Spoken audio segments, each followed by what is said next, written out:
नमस्ते। आप सबको दीपक फडणीस का प्रणाम। संत महाराज तुकाराम महाराज का नाम तो आपने सुना ही होगा। आप महाराष्ट्र के एक बहुत ही महान संत थे। उनका जन्म ईस्वी सन 1608 में देहू नामक गांव में हुआ था। ये गांव पूना से बहुत नज़दीक है। उन्होंने अपने जीवन में बहुत कठिनाइयों का सामना किया। फिर भी आप भगवान विट्ठल यानी कि भगवान पांडुरंग यानी कि भगवान श्री कृष्ण इनका बहुत ध्यान किया। रात दिन वो उनकी तलाश में थे, उनके साथ बातें करते थे, ईश्वर के साथ उनकी बातें चलती थी, काव्य चलता था। उसकी रचना उन्होंने बनाई अभंग गाथा। तो उन्होंने अपने जीवन में भगवान के प्यार से ये गाथा रसपूर्ण ऐसी बनाई है। इसमें 4500 से भी ज़्यादा अभंग है। अभंग का मतलब होता है जो कभी भी भंग ना हो ऐसी रचना। तो ये अभंग जो है ये भगवान को बहुत ही प्यारे हैं और ये अभंग मंत्र स्वरूप है ना। अब उन्होंने इसके अलावा 4500 के अलावा 12 अभंगों की रचना की है, जिन्हें 12 अभंग नाम से सुना जाता है और कहा जाता है, और यह बहुत ही मशहूर है। ऐसा है कि इसका इतिहास बहुत अनोखा और अद्भुत है। ये 12 अभंग कैसे बने, कहाँ से बने, तुकाराम महाराज ने कब बनाए, बहुत ही अद्भुत और बहुत ही चमत्कारिक है। तुकाराम महाराज को 41 वर्ष की उम्र में आत्म साक्षात्कार हुआ, ईश्वर का दर्शन हुआ।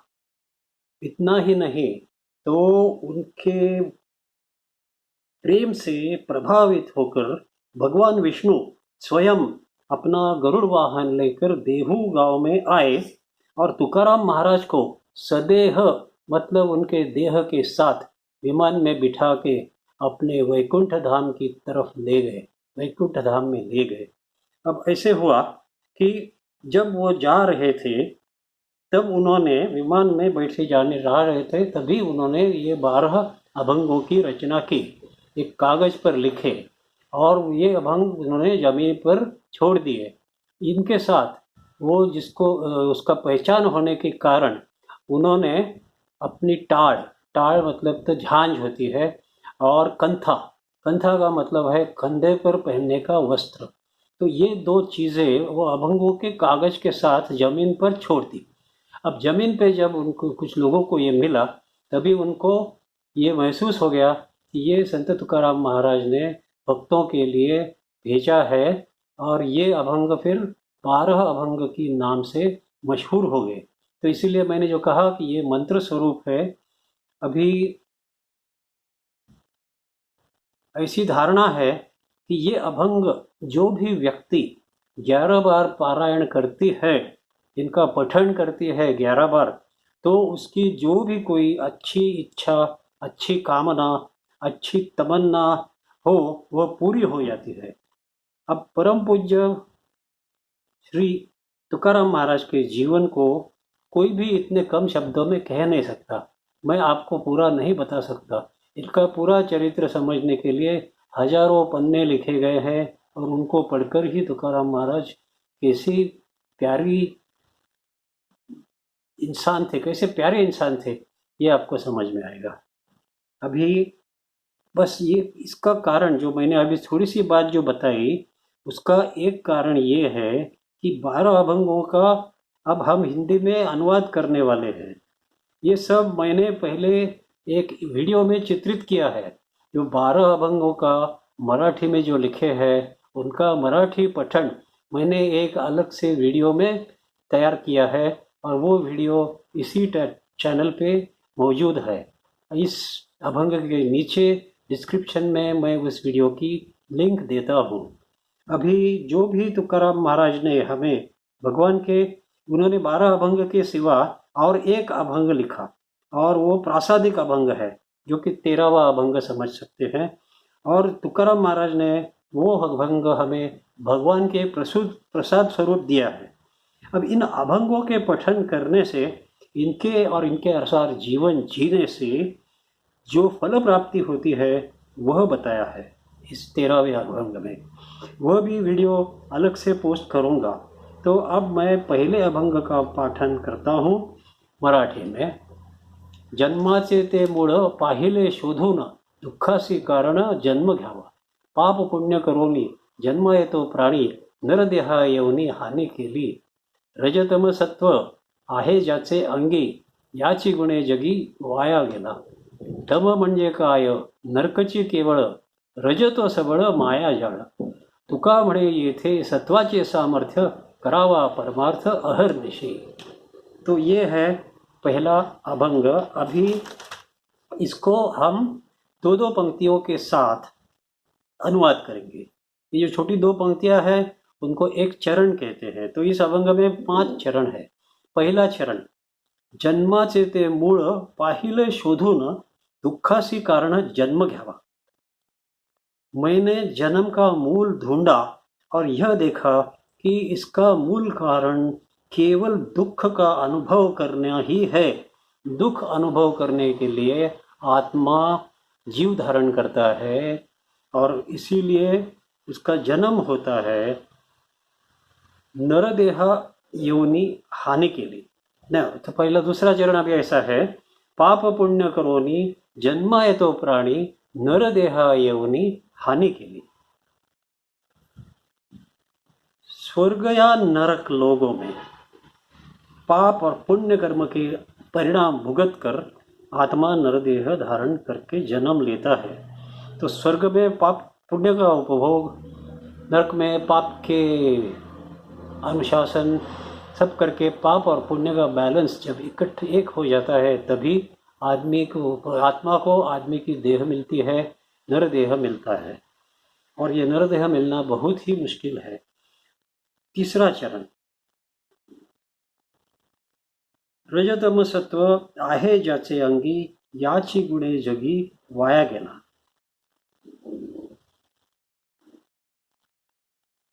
इस मानव शरीर में 3 गुण है, सत्वगुण, रजोगुण और तमोगुण।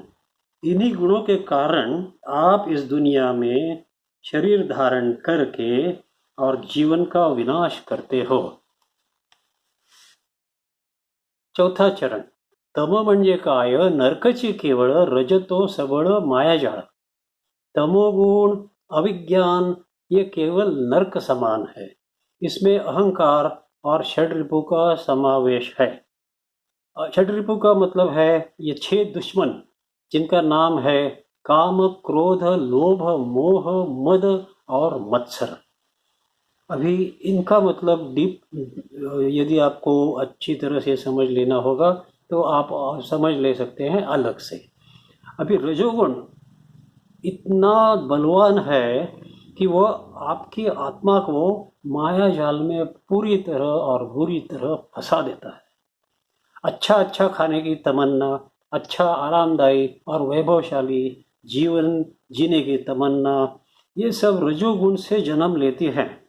ये सब शुरू में आकर्षित करते हैं और सुखदायी लगते हैं, किंतु अंत में दुख की प्राप्ति कराते हैं। ये ऐसे रजोगुण की ये व्याख्या है। आखिरी चरण तुकाराम महाराज कहते हैं कि सत्वगुण यह इतना बलवान है, इतना सामर्थ्यवान है कि इंसान से रात और दिन परमार्थ साधन करा लेता है, परमार्थ साधना करा लेता है। जो भी आदमी सत्वगुण का आधार ले, सत्वगुण की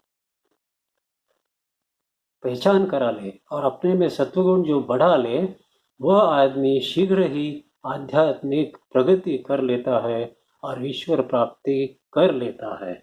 इसीलिए तुकाराम महाराज ने कहा है कि सत्वगुण को ही आप अपना लो, वही काम में आता है। अब यहाँ पहला चरण पूर्ण होता है। इसका सारांश ऐसा हुआ कि आत्मा दुख की प्राप्ति के लिए ही जन्म लेता है और अपनी हानि कर लेता है, नुकसान कर लेता है। संसार रूपी माया जाल में आत्मा फंस जाता है। तम और रजोगुणों के कारण दुख प्राप्त कर लेता है और इसीलिए तुकाराम महाराज साधकों को सलाह देते हैं कि सत्वगुण बढ़ाओ ऐसे कर्म रात और दिन करो कि आप ईश्वर की प्राप्ति की ओर शीघ्र गति से बढ़े। अब हाँ, आखिर में मैं ये कहना चाहता हूँ कि इसके बाद आप 12 अभंगों में से दूसरे अभंग की वीडियो देख सकते हैं। ऐसी ही दूसरी वीडियो लगाएंगे लगी होगी। जब 12 अभंगों के 12 वीडियो बनेंगे तो दूसरी वीडियो आप देख सकते हैं। कृपया आपको विनंती है कि सब 12 अभंग और अंत में प्रासादिक अभंग आप देखिए, सुनिए और अनुभव कीजिए, उन पर चिंतन करिए, कीजिए, मनन कीजिए, उस पर अभ्यास कीजिए। इन अभंगों में मंत्र सामर्थ्य है और जैसे कि मैंने पहले कहा, ऐसा माना जाता है कि इनका जो भी कोई 11 बार पठन करे तो उसकी सब अच्छी इच्छाएं, अच्छी कामनाएं पूरी हो जाती हैं। तो ये मंत्र स्वरूप है, इसलिए मानव जाति को ये बहुत ही बड़ी देन है। अब इसके साथ हम आपकी अलविदा लेते हैं। क्या आपको यह भाषांतर अच्छा लगा? यदि अच्छा लगा हो तो तुरंत ही इस चैनल को सब्सक्राइब कीजिए और ये वीडियो अपने दोस्तों के साथ शेयर कीजिए। अब हम मिलेंगे दूसरे अभंग के समय। तब तक के लिए धन्यवाद। फिर मिलेंगे।